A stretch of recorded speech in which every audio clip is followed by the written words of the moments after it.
Everybody, Steve Colescott here for EliteFTS.com, doing another segment of Video Inquisitions with Michael Stuchiner.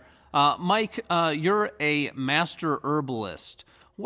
How did you get into that, and what are some of the benefits of herbs for powerlifters? Well, I guess the best way to describe how I got into herbal medicine was growing up as a kid. I wasn't very healthy. I was always sick. I was always at the doctor's office, always on some type of antibiotic, because I was always dealing with something going on in my life health-wise. And when I got into my late teens, 16, 17, I just got so sick and tired of it. And I felt like there had to have been a better way for me to live my life and have some longevity and some good health. So that's when I started to research mostly nutraceuticals, vitamins, minerals, amino acids, things of that nature. And that's basically what led me into and evolved me into herbal medicine. As far as benefits for lifters, I would have to say that if I were to talk about specifically benefits for lifters, I would say I would be limiting the discussion in a drastic way, and I'll explain what I mean by that. When you talk about herbs and herbal medicine, you really can't look at it as being great for just athletes or just this or just that. You have to look at it as the fact that the benefits are going to be across the board the same for everybody.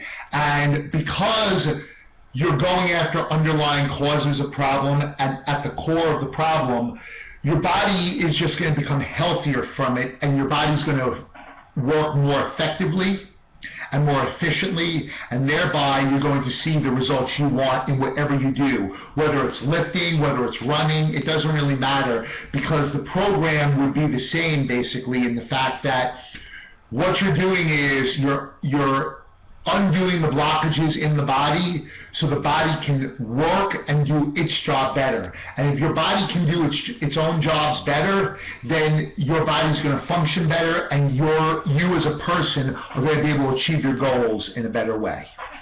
So I understand that might be a little bit more of a general answer rather than a specific, but if I were to get into specifics about how it would help just lifters, it would really be more about symptomology, and I don't really believe that that's how herbs are supposed to be used. And when we're talking about herbs, Mike, what does the word standardized extract mean, and why is this important? Standardized herbs. Well, I guess the best way to explain the ups and the downs of standardized herbs would be to basically first define what a standardized herb is. A standardized herb is, the simple explanation is, it's an herb where one or more of the specific chemical constituents found in that herb have been isolated, and those levels have been elevated through a specific process in order to make it more of a drug-like effect for the herb. The reason why this is done is because some herbalists, not me in particular, but some herbalists believe, and very strongly believe, that it is that specific chemical constituent or those few chemical constituents that make the herb do what it does and work in the body the way it works. I myself happen to disagree, and here's the reason why.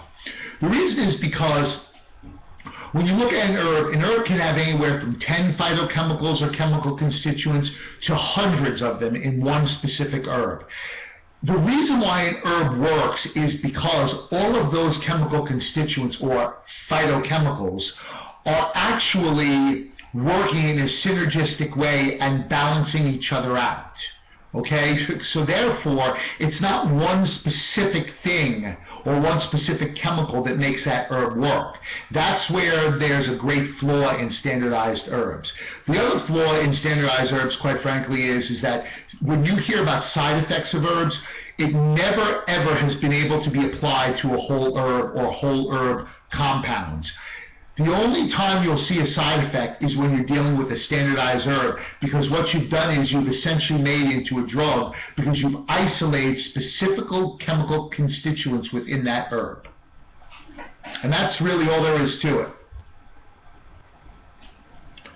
As far as why it would be considered important to standardize an herb, the truth is, to me, it's not. I think that when you use a standardized herb, not only are you not really taking the proper approach with herbs, but you're really limiting you're really limiting the ability of what the herb can do for the body and do for you and your health and your well-being. So for me, I personally am not a fan of standardized herbs. Some people really like them simply because it's probably easier to study a standardized herb based on the fact that most research and most studies are actually done on a specific chemical or a specific isolated chemical like when you're dealing with pharmaceuticals and drugs. Therefore, it's easier to study an herb if you're only dealing with one phytochemical. The problem is that what most people don't seem to understand in the pharmaceutical end of it is that one chemical or phytochemical is not what is making that herb work.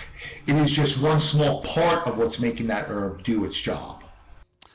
And lastly, Mike, which herbs are good for reducing inflammation, and what kind of benefits can lifters expect from them? Herbs for inflammation. Well, here's the thing. I would probably have to go, and at this point I would have to answer this question by saying the following. Herbs, when you're dealing with inflammation, we understand that inflammation is definitely part of the root cause of so many conditions, whether it's cancer or whether it's joint problems or bone problems or even brain disorders like Alzheimer's and Parkinson's. These are all things that there's a direct link to inflammation. But in the big picture, inflammation is still just a symptom of the whole big picture. And the problem of why I don't often suggest or recommend people use anti-inflammatories in large amounts or at all for that matter is because of the fact that it's really not getting to the root or the underlying cause. It's basically band-aiding the problem. Even if you're using a natural anti-inflammatory, it's band-aiding the problem. You see, I'm sure many of you already know this, but when you're dealing with pain and inflammation, these are signals that the body gives you to let you know that you have an issue going on, and it's your body's way of signaling you to let you know about that issue. So the problem is that when you constantly take anti-inflammatories or painkillers, what the end result becomes is that you compound the problem because you don't feel pain, so you don't really know anything is wrong.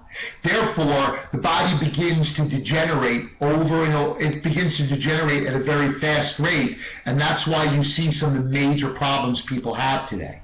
So, oftentimes when people talk to me about inflammation and what they suggest I do about it, the first thing I tell someone is that if their body is working at 100% functionality, then they shouldn't have any of these inflammation issues.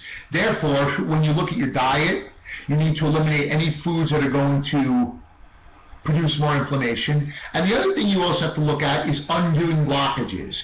Now, this is where a lot of people tend to get very, very, very confused about what one thing has to do with another when it comes to inflammation. If someone is constipated, or someone has liver issues, or kidney issues, or gallbladder issues, anytime you have one system or multiple systems that don't work right, what you're doing or what's happening in the body is what I really should say. What's happening in the body is your body is blocking itself from being able to, there's too many barriers for your body to be able to do its job correctly. Therefore, the organ systems that are working correctly are having all this extra pressure put on them to make up for the fact that the organs that are not functioning correctly to do their job. So therefore, the end result becomes you have certain organs not doing their jobs, they're putting more due pressure on the organ systems that are, and the body is off balance. So if you were to, for example, if your bowels were congested and you clean your bowels, now you've taken away that barrier. And now that that barrier is not there, or now that that blockage is not there, now the body begins to work at optimal function again. Therefore, it doesn't have to focus on that condition of a backed up bowel. Instead, what it can do is it can work on dealing with your pain and your inflammation on its own.